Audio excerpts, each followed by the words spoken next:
I also want to make it clear, they're not designed to manipulate behavior. So, you know, just as you were saying, like, well, what if Junior comes back with blah, blah, blah? I'm not trying to manipulate anybody's behavior. I'm just in control of me. I want to clearly express how I feel to you. Whatever you do is whatever you do, but I'm in charge of me, so I'm just expressing it. So it's not designed to manipulate behavior. However, it doesn't have to be negative. It's amazing. You want to light somebody up? I feel proud about being connected to you because I really appreciate everything you bring to my life. That will absolutely manipulate behavior. So I'm telling you that it's not designed to manipulate behavior. However, you give somebody a positive I feel statement, they're going to light up. I even know what my wife's doing when she does this to me. I'll do the dishes or something. I'm walking out the door to work. She's like, hey, sweetie, you know, I feel really appreciative about you doing the dishes because it shows me how much you care about me. And I'm like, woo, I'm the king of the world. And then later that night I pull in, it's like, oh, I'll probably do the dishes again because that, like, she just called me out and it felt so good. I don't even know what she's doing from a cognitive standpoint. I know she's manipulating me. And I'm like, but it feels good to be given that positive fab statement. So go ahead and give positive fab statements. All right? It doesn't just have to be the negative emotions. Give the positive ones as well. One quick. Mm-hmm. My son's been up here 7 weeks now. I can definitely see some of the language and the verbiage that you guys are reading in his letter. Yeah, it shows up in his letters. Absolutely. Yeah. It's great. Give them back. I feel this. There you go. All right. So we just walked through fab statements. It's great. It's wonderful. It's fabulous. This next segment, honestly, if you're taking one thing out of here today, take what we're about to talk about, not the fab statements. You know, please take the fab statements and use them, but the next thing is what I'm really after today. So if I'm speaking, I got to have a listener. So let's talk about listening. What gets in the way of you listening? Probably thinking about what I'm going to say. Driving your own agenda. Fantastic. What gets in the way of you listening? Oh, that's my answer because I get told that all the time. Fair enough. What gets in the way of you listening? No, I mean, yes, it's the same thing. It's your own emotions, your own kind of like, in your own head. Sure. So you got you're driving your own agenda, but you speak to something different. Your own emotional response to what that person's saying, whoever it is. Like you have an emotional experience. What gets in the way of you listening? Sometimes I feel like I listen too much, but I guess really trying to figure out how I'm going to respond to or what I can do to fix the situation. Sure. Absolutely. 5 steps ahead. Awesome. What gets in the way of you listening?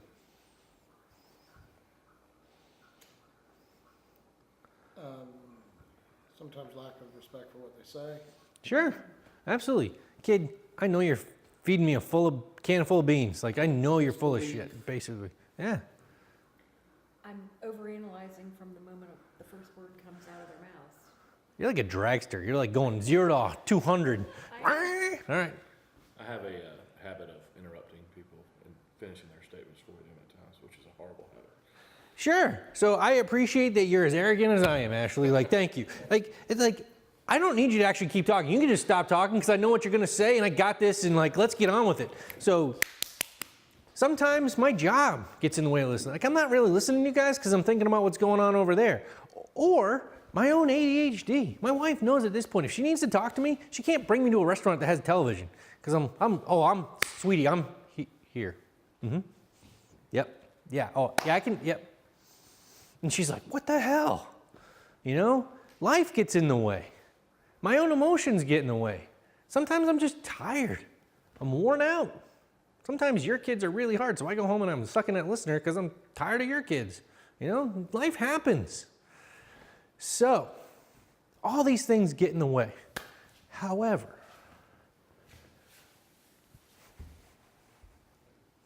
when I just show up and listen, and I check my emotional experience at the door, or I check my need to kind of think about my response, like I can put all that aside for a second, and I just sit and listen to you.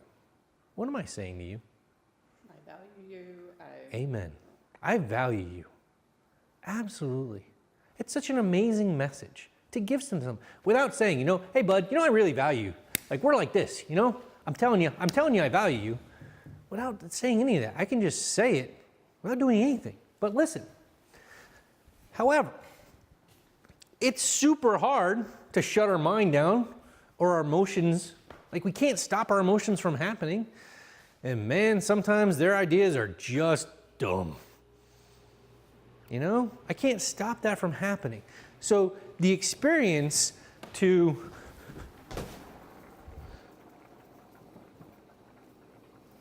sorry, I was burning your rice and lentils, which would give you a true field effect. But the idea to be able to slow all that stuff down and just say to Junior, hey, I really value what you're saying. I don't necessarily agree with it, but I value you. That's a super important message to give to our kids. And listening is the foundation of all the other skills that we're going to work on. We have to listen first. So at SUWS, we call it active listening or reflective listening. Doesn't really matter. But the idea is like you're an active participant in listening. You are putting effort into listening. It just doesn't happen to you, but you're making effort. And we want you to reflect everything. All right?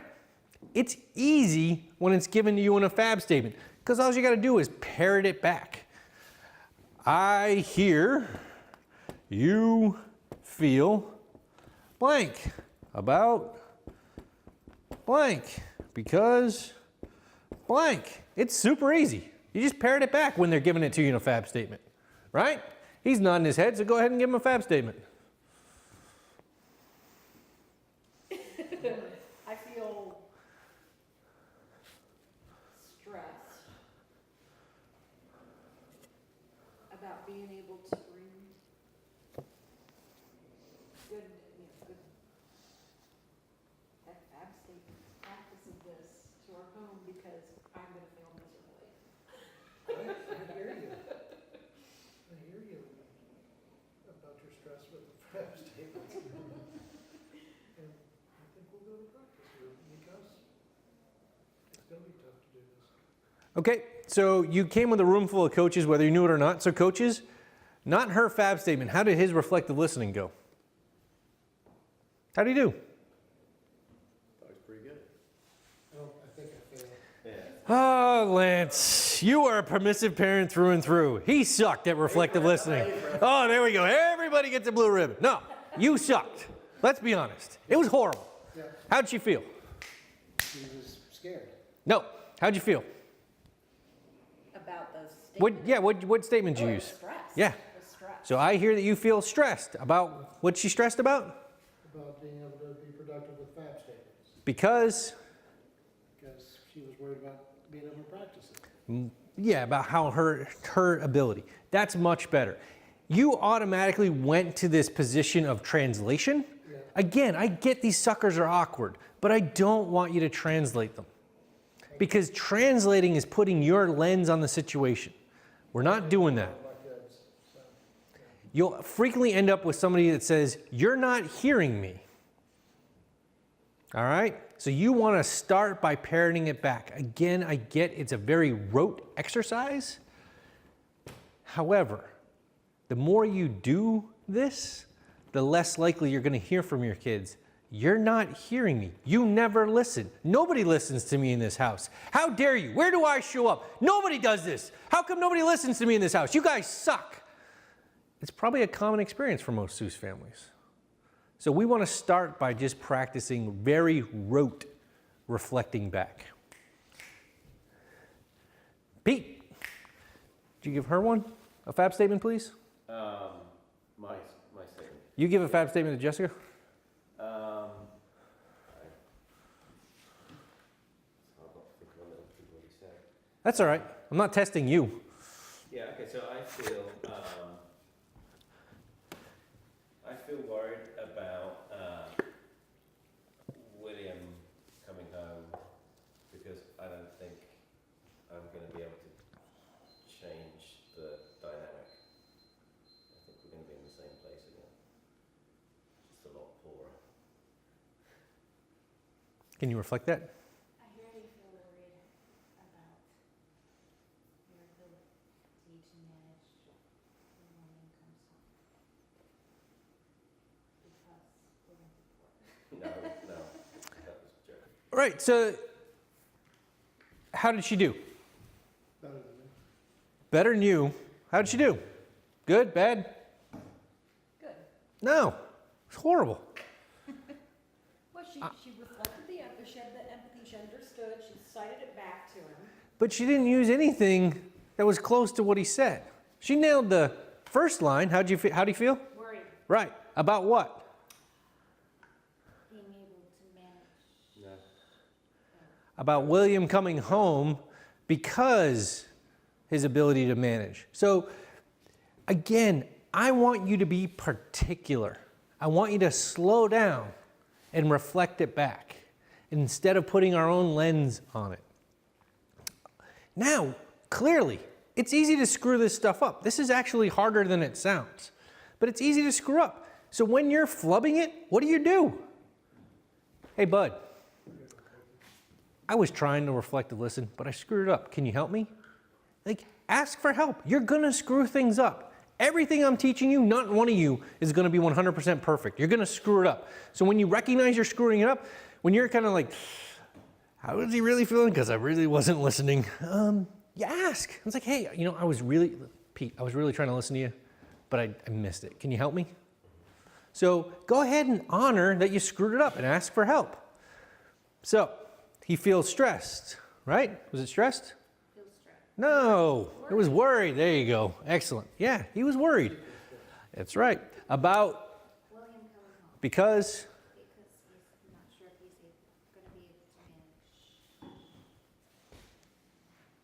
manage. I like that long, drawn out, like, somebody rescue me here because I have no idea if this is right.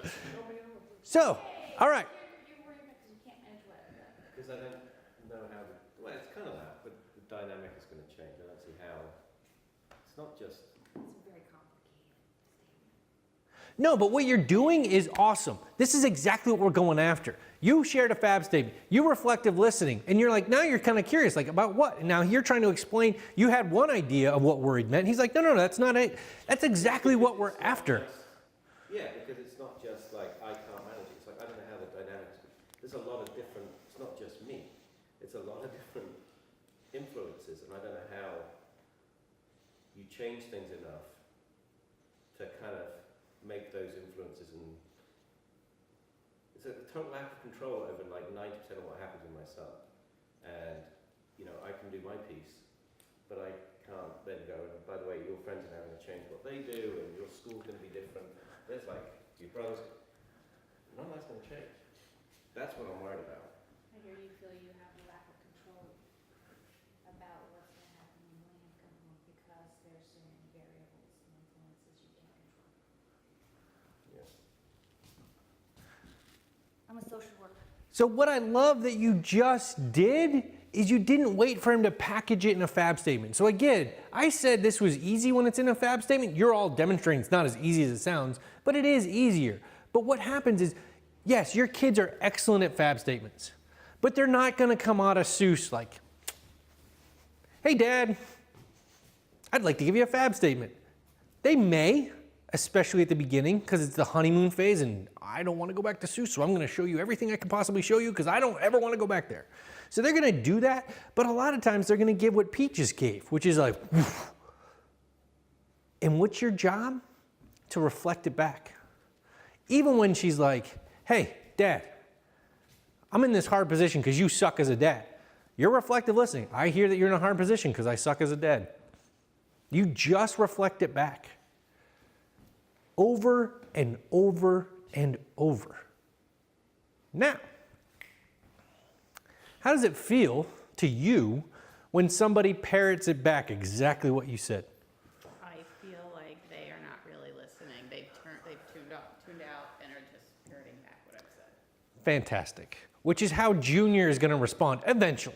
If you're really good at reflective listening, Junior's eventually going to say to you, you're just parroting it back. You're not really listening to me, Mom. Which is awesome, because that just opened a door that you want. Hey, bud, I'm just trying to show you that I hear you. So what can I do to show you that I'm actually listening to you, because I want you to know that I want to listen to you. That's the conversation you want to have. So I'm thrilled when kids eventually get to the place like, would you just stop repeating it back?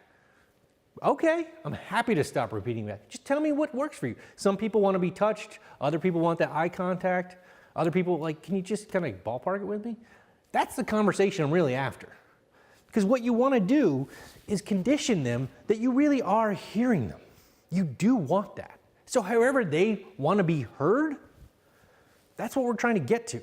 Start with this. It's training wheels. You know, don't go AP listening on me yet. Training wheels. Start with training wheels. Over and over and over. Everything.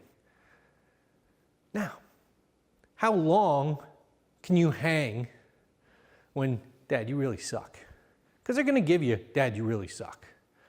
If you just get off my case, Dad, I won't have to smoke so much weed. Stop butting into my business. Hey, I hear that you want me to stop butting into your business. I hear that you want me off your case. So you're going to reflect, but how long can you actually hang with that?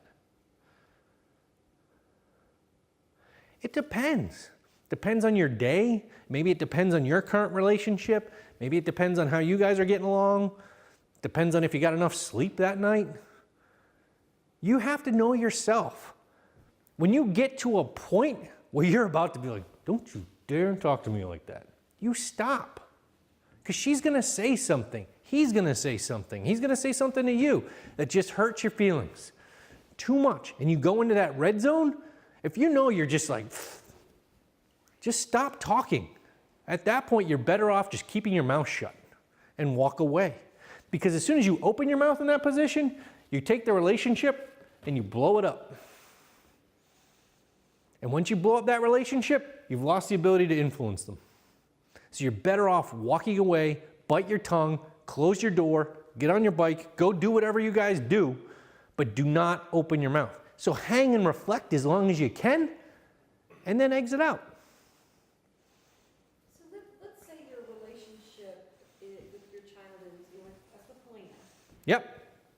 We actually can have some really amazing conversations. And Yep. share feelings, and everything seems really wonderful, and it's like, she and I will go on a car drive, get a cup of Starbucks, and we'll talk about the heavy stuff. Mm-hmm. And it's, this is a no yelling zone, this is, Sure. we're gonna have a talk. Yep.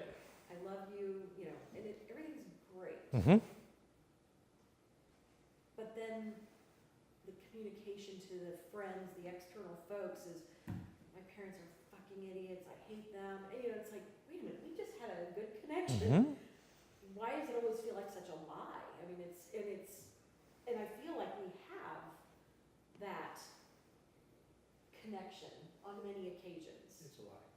I know, but it feels like, but that's what I don't understand is how can you go from one, how can you be such a great liar, I guess? How's that? Yeah, I don't know. How can I lie so well? I don't know the answer to that. And it's fair. Like, there's a certain element, it's like, I thought we were on this plane. And meanwhile, she's got this whole other thing going on over here. You're not in control of whether or not she lies to you. You're also not in control of whether or not she lies to her friends. But you're only responsible for you. So it's like, I'm going to do whatever I can to authentically show up for you, Helena. That's what I'm willing to commit to. And I'm going to control me, and I'm going to give you authenticity. I'm going to give you my vulnerability. You may poop on it, but this is what I'm going to give you. And my heart's going to be broken, should you choose to poop on it, and I'm still going to give it to you, because this is what I want to do. And that is a statement that I have with her all the time is, we'll have this, hey, we're just gonna be real with each other. We're going to be authentic. Yeah. I'm gonna tell you my feelings, you're gonna tell me yours, and we're gonna just, this is how it is. And it never really, there's no honesty in it. So let's pretend she's oppositional. Hey, we're going to have an authentic conversation. You know what I hear when you say we're going to have an authentic conversation? This is my general response. I mean, really? Oh, we are we? I get to determine whether or not I'm authentic, not you. I hear we? No, it's not going to be that way, Mom. I'm responsible for me. So rather than use the word we, maybe you say, hey, I'm going to commit to being authentic with you. I'm going to commit to doing this. Should you choose to? Fine. That's on you. But this is what I'm willing to do. Because an oppositional person does not want to be controlled. To the point where sometimes it's extreme. I was one of these kids. There literally a couple weeks ago, I was checking my phone, walking across the street, not really paying attention because I was interested in, the Red Sox score, whatever I was looking up. And my wife behind me was like, hey, don't cross the street. Without even thinking, I snapped around. Do not tell me what I can do. I love my wife. It's the most important relationship I have. And yet it was immediate that I snapped around. Do not tell me whether or not I can cross the street. She knows me well enough. She's been around me long enough that she's just kind of like, okay, there is a bus that would run you over. I was like, oh, well, thanks. But it's such, like some kids are just so oppositional that as soon as you say the word we, they've shut you out. I am not going to be controlled by you, Mom. It's not going to happen. So I would encourage you to say, hey, it's not about a we. You do what you want. This is what I'm willing to do. Fair? Don't be obsessed about her, how she shows up, or what the outcome is for her. Just be aware of what you can show up with or what you can represent. Okay? So, reflective listening, over and over and over. However, there's a couple of steps here that you need to address. So I pared it back. I'm nailing it. I'm putting my training wheels on. I've got it. I got to ask a couple questions.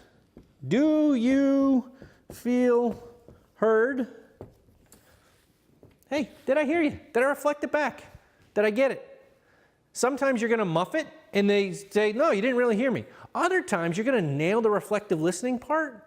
And in that reflective listening, you're actually helping the speaker explore their experience. It's like, well, actually, Alan, yeah, you did hear me, but this is what I was actually trying to say. I just didn't get it out right. So thank you, and now I'm trying to say this.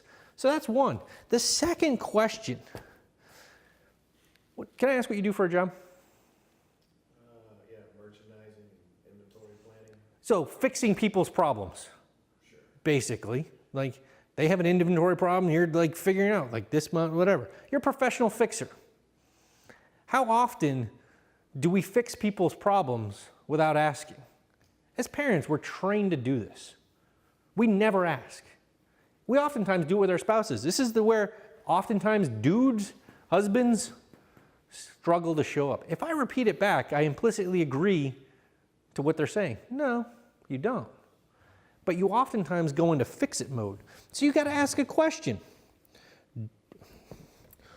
What would you like me to do? I can't be arrogant enough, Ashley, you're in this boat with me. I can't be arrogant enough to think I know what you want. That doesn't get me anywhere. Because if I start fixing your problems without asking your permission, what did I actually just say to you? That you don't have any control, and I don't trust your decisions. Yeah, I don't trust you. You're not good enough. You're not smart enough. You're not capable enough to fix your own problems. So let me just do it for you. It's not the message we want to give to our kids at all, right? It's kind of the opposite. We want to know our kids are capable. We want to teach our kids to be capable. We want our kids to be smart enough. Or our spouses. Or our co-parents. Because oftentimes we watch couples do the same thing. They don't stop and just hear each other and then ask, like, hey, Ashley, like, I hear you. I can reflect that back. What would you like me to do with that? It's up to Ashley to determine what I do with that, not me. So go slow enough. Sorry, I am absolutely burning your lentils. So go slow enough to respect the person. It's like, hey, what do you want me to do with that? Sometimes it's the classic husband-wife conversation. It's a cliche. I just want to be heard. I don't need you to do anything. But we're so quick to jump in. I love you. That's why I'm jumping in. Hey, you can show me you love me all the more by going slow and respecting what my actual wishes are. So don't jump in without asking that question. Fair? And it's hard. It is hard to slow down, to not go 200 miles an hour, to slow down enough to, like, all right, like, I hear you. I can reflect it back. And what do you want me to do with that? Well, Dad, I really love it if you give me some seed money because I'm going to go to California, like all their pot plants just burned down and I want to grow. So can I have the money? What do you do? That sounds like a pretty good. Yeah, I'd have to see the business plan, but it sounds There's a market opportunity right there, kid.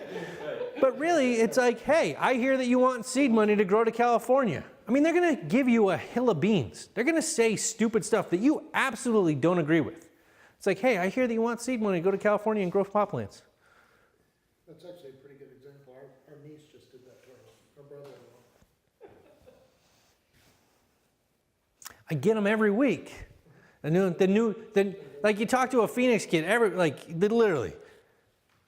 My parents just got to get off my case. I just got to move to California and Colorado, grow some weed, I'll be good. And it's like, buddy, you're like 18 months too late because like that kid already left. He already graduated. He's got a head start. But the idea is that, like, I want you to reflect even when they say stupid stuff. Reflect it. And what happens is, you reference the idea of your emotional experience. He's going to say some stupid stuff that's going to drive your emotions through the roof. Hang in there. Hang in there. Even when it's like, I just want you to get off my case and give me a dime bag. I hear that you want me to get off your case and give you a dime bag. There's no yes or no. It's just like, I hear you. Well, can I? I hear that you would like an answer. Were you going to tell me an answer? I hear that you would like an answer. Oh! I hear you're frustrated right now. And I'm completely in control. Because what happens is we want you to be in control. To be in that center lane parent is understanding your emotional experience. And you're just calm. How you're not showing up at 200 miles. You're going slow. That's a very safe position for Junior. Junior needs safe. Junior needs predictable. Junior needs to know how you're going to show up. Even when they're saying stupid stuff or doing stupid stuff. He was the hole puncher, right? He punched the holes in the wall, breaking stuff, breaking all your valuables. Junior needs to know that even when he's going off on your house, that you're not happy, but you're still a safe position. All right? No matter what they tell you or what they say to you, you're nice and calm and you reflect as long as you can. And then when they say that one thing or do that thing, like they break you on your mother's whatever, and they just, you're redlining and you're hot, at that point you disengage. Because if you do engage, you're gonna damage that relationship. Fair? It's the long, slow road. I get it's the long, slow road, but that is what we're after. We're trying to protect this. we've had the same situation where son's just being violent, Yep, and I've called the cops on him. fair. I haven't just walked away. I mean, I don't think I want to just leave him wrecking the house and saying, I'm just going to stay calm and watch it. Or take a walk and come back and watch it in pieces. Totally fine. And we'll actually talk more about that. Like, I think that's an appropriate response. But everybody's going to have different things. My lesson here is don't get into, I told you not to do that. Don't you dare do that. Because at that point, you've ruptured this. I'm not asking you to sit there and meditate and be like, oh, like, break all the windows, Junior. That's okay. Like, I'm not asking for that. What I'm really going after is don't open your mouth. Or try to get the physical aspect. He's the youngest one in the room, so potentially by now, all you guys have probably stopped trying to physically restrain your older teenagers. I don't know if you're doing that in your home, but you don't want to do that. Don't get into a physical altercation with your kids. Like, it just doesn't work. And the same with the verbal altercation. Just walk away. That's my point. So we will talk about the police and doing other things. Questions on this? It's tough, because our son that's here, he, not recently, knock on wood, but, like, he has done things to try to, instigate stuff with his younger brothers. Absolutely. We felt like we've had to, like, in the middle of the night, he'll go in the room at 2 o'clock and, like, try to scare them and, wake them from sleep. So we've had to, we felt like we've had to try to be a physical barrier to keep him away from them at Yeah. Not ideal. And so we will talk about, like, you protect the victim. You don't go after the aggressor, you protect the victim. So you remove the victim, whether that's you, because they're beating the snot out of you, or the little brothers. Like, that's who you protect. But your point is even better in the sense that your kids are gonna push you to your breaking point, because they're used to that experience. That's common to them. They say or do things to you until you snap. They're gonna still do that, and they're always gonna push you into corners. You know, post SUWS, it's gonna look better. It should look better. However, they have been, 14, 17, 16, 17, 16 years of experience. So that's still gonna come up to them. That's muscle memory. So they're gonna push you to your breaking point. So they wanna see if anything's different. So they're gonna still push, and if you can kind of remain that calm position instead of however you formally responded, that's new to them. That's what we're after. Because I want them to kind of be like, huh, that's weird. It's not what I expected to happen. I want them to be there. And it's also safe and predictable for them, which is definitely what we want.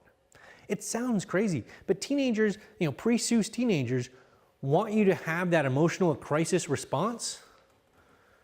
Because I got a 50-50 chance of getting what I want when you're emotionally reacting. But lately, we've just been, like the last 2 or 3 months, whenever he does something, we just immediately call the police. We don't engage, we just call the police. And that's our, like whether he's threatening to jump out, the window or damaging something, we're just like, that's okay, just call the police and let them handle it. And every family and every community is going to have different circumstances. So like, we've referenced a couple times the police getting called. Each one of you is going to be in a different, civic area in the sense of where you live and how the police respond. But you also each have your own different breaking points. So there's not a hard and fast, like, this is when you call the police. So but we will talk about the police.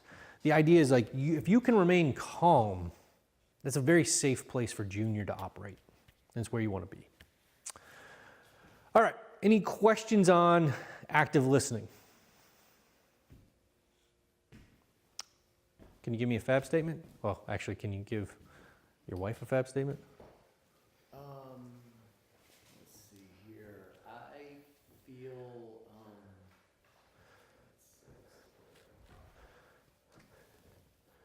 I feel nervous